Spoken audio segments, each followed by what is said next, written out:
Is-sena 2002. Dan ir-raġel isir jaf li nfetħet kawża kontrih. L-allegazzjoni tkun li abuża sesswalment minn bintu ta' 10 snin. Kien is-6 ta' Novembru tal-2002 u kien qallu isma' importa tgħid li l-klijenta tiegħek biex jara l-tfal u dak qallu le żgur li għax dan baba it-tfal. L-avukat Tonio Zappardi qallu għad attenti x'inhi tgħid għax din hija akkuża gravi ħafna. Qallu le ċert baba it-tfal. L-avukat Dr. Tonio Zappardi jibgħat għal dan ir-raġel biex ikellmu. Meta mort kien saqsin jisma' inti rċevejt xi ħaġa minn il-pulizija jew minn xi ħadd. Għatlu għaliex dot tistaqsini dawn il-mistoqsijiet. U irrakkontali x'inqalgħu ma nqalax. At that point in time kont qedlu ma jistax ikun li nkomplu sejrin hekk għax kienet jinqala ħafna affarijiet. Allura irnieħu passi kontra din il-bniedma.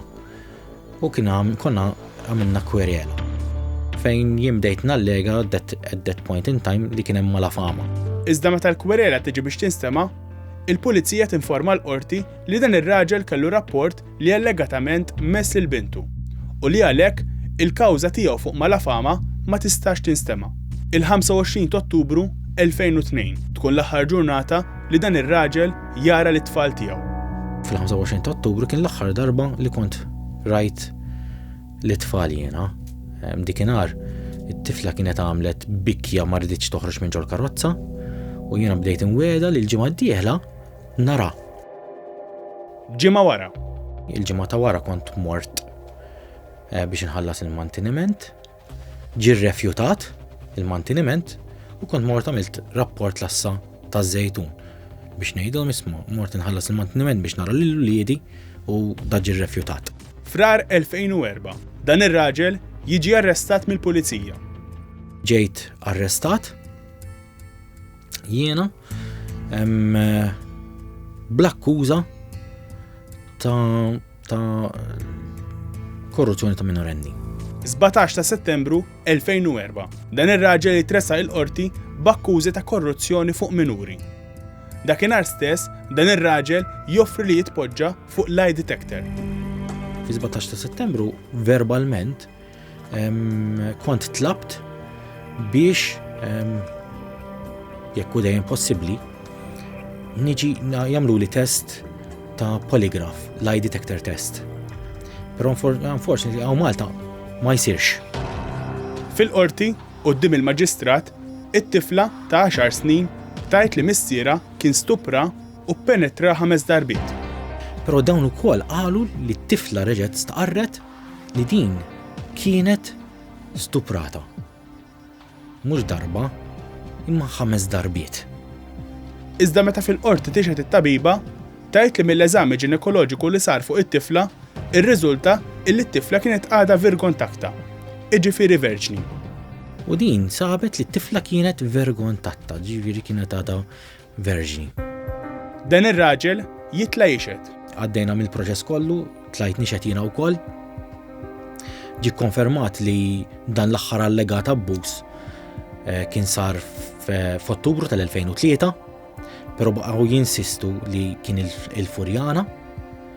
Ma fl-2003 jiena ma kontx noqgħod il-Furjana, kont noqgħod il-Belt. Sa dan it-tant, waqt li l-każ għadu għaddej, waqt li missiera qed ikun akkużat bl-allegat abbuż, it-tifla tagħmel kartulina għall-birthday ta' missiera. L-ammont ta' effort li kien fih din it-penġija biex tkun within the lines, perfect colors.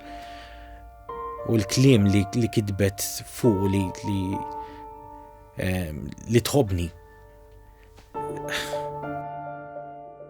Meta għamlita dil-kard din kont apprezzajta immens, però bħalma wieħed jaħseb li jekk inti tkun għamil dawn l-affarijiet ma tifla ta' dik l-età taħseb li ħadd tasal biex tatik xi ħaġa magħmula b'daqshekk għożża u daqshekk imħabba. Il-każ ikompli għaddej. Sena 2010. It-tifla ta' dan ir-raġel tmur għandu għall-għajnuna. U ġiet għall-għajnuna. Għajnuna li l-ewwel wieħed jiena bħalma jgħidu tidħol għan-nar għal uliedek u hekk għamilt jiena. Raġuni li whatever is said, whatever is done, dik hija t-tifla tiegħi. Allura meta titlob għall-għajnuna jien ħankun hemm. Fl-istess sena, ibnu ta' 13-il sena ukoll imur għand missieru għall-għajnuna. Fl-istess żmien ukoll it-tifel ukoll kien telaq mid-dar u kien ġi għall-għajnuna wkoll. Iżda sfortunatament, wara ftit xhur, it-tifel jimred bil-marda tal-lukemja. Fil-fatt dak iż-żmien kont tlaqt kollox. Kont tlaqt ix-xogħol, kont litteralment kont tlaqt kollox biex niddedika ħajti ġast għalih. Fuq xewqa tat-tifel stess, il-qorti tat il-kura l-kustodja tat-tifel esklusivament lil missier li dan ir-raġel li allegatament abbuża minn oħtu. Fuq insistenza tat-tifel stess, kien talabni ukoll biex jekk nista' jiena inkompli niġġieled għall-kura l-kustodja tiegħu. Ma kelli l-ebda problema niġġieled għall-kura l-kustodja tiegħu. Ġilidna l-kura l-kustodja tiegħu. U wasanna li f'Ottubru tal-2010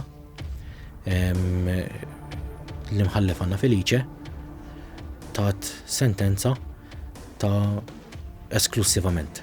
Tat l-kura u kustodja esklusiva tat-tifel. Inqas minn sena wara, dan ir-raġel jeħel sentejn priġunerija. Sena kienu ftit inqas minn sena wara fl-2011 fejn hu kienet jittama ħafna li dan kollu li konna dejjem minnu tiġi favorevoli. Tlajna s-sentenza fejn jiena weħilt sentejn priġunerija. Li għalija kien xokk kbir. Ir-raġel jappella mis-sentenza. Konna appellajna, erġajna ressaqna l-ilmenti tagħna fl-appell. Kien hemm l-ilmenti tagħna kienu jixelu ħafna bozzot ħomor. Ħafna bozzot ħomor. Sa dan it-tant, ibnu Luke jaqleb għall-ar. Luke kien ifisser id-dinja. Jien ngħid Luke ma kienx tifel. Luke kien raġel, kien qaddis.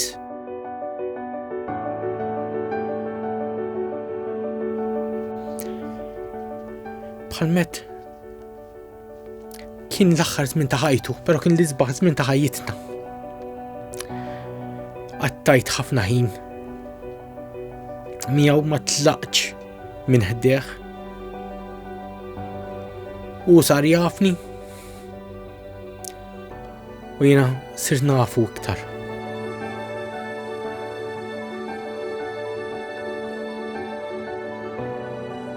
Ftit tal-ġranet wara, Luke ta' 14-il sena iħalli din id-dinja.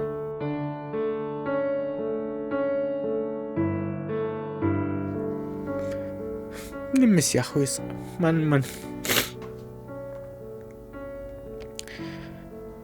tgħaddix ġurnata li ma naħsibx fih. Nista' ngħid kull jum kien miegħi. Għall-bidu ma stajtx naċċetta li jintliftu.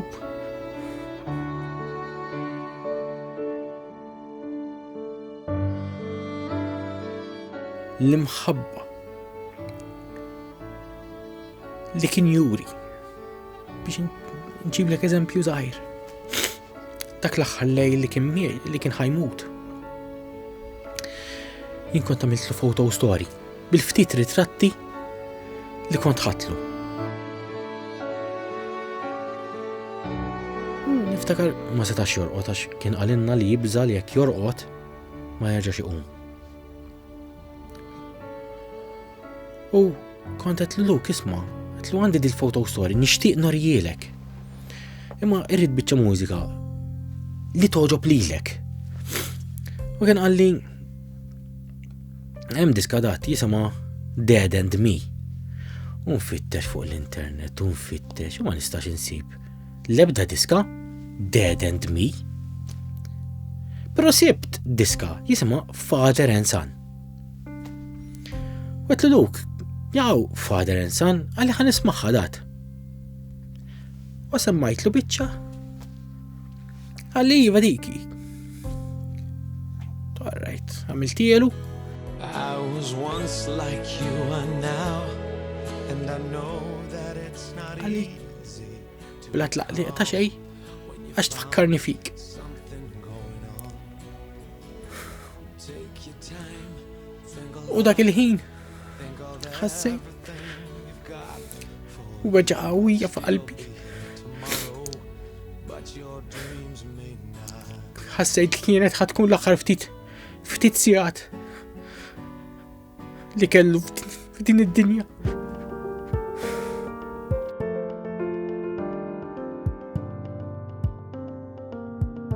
Lura l-qorti jinstab ħati ta' korruzzjoni ta' minorenni u jintbagħat jiskonta sentenza ta' 2 snin il-ħabs.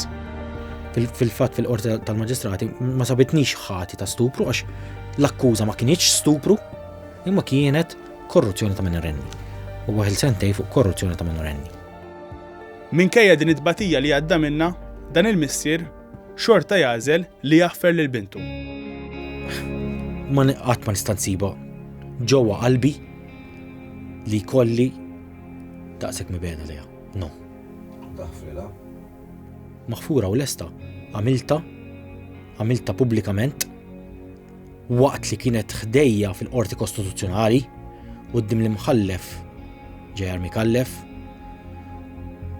quddiem l-AG quddiem in-nies li ma kien hemm hemmhekk li jiena pubblikament ngħid tifla hija maħfura m'għandha xejn għal xejn għal xiex titlob maħfra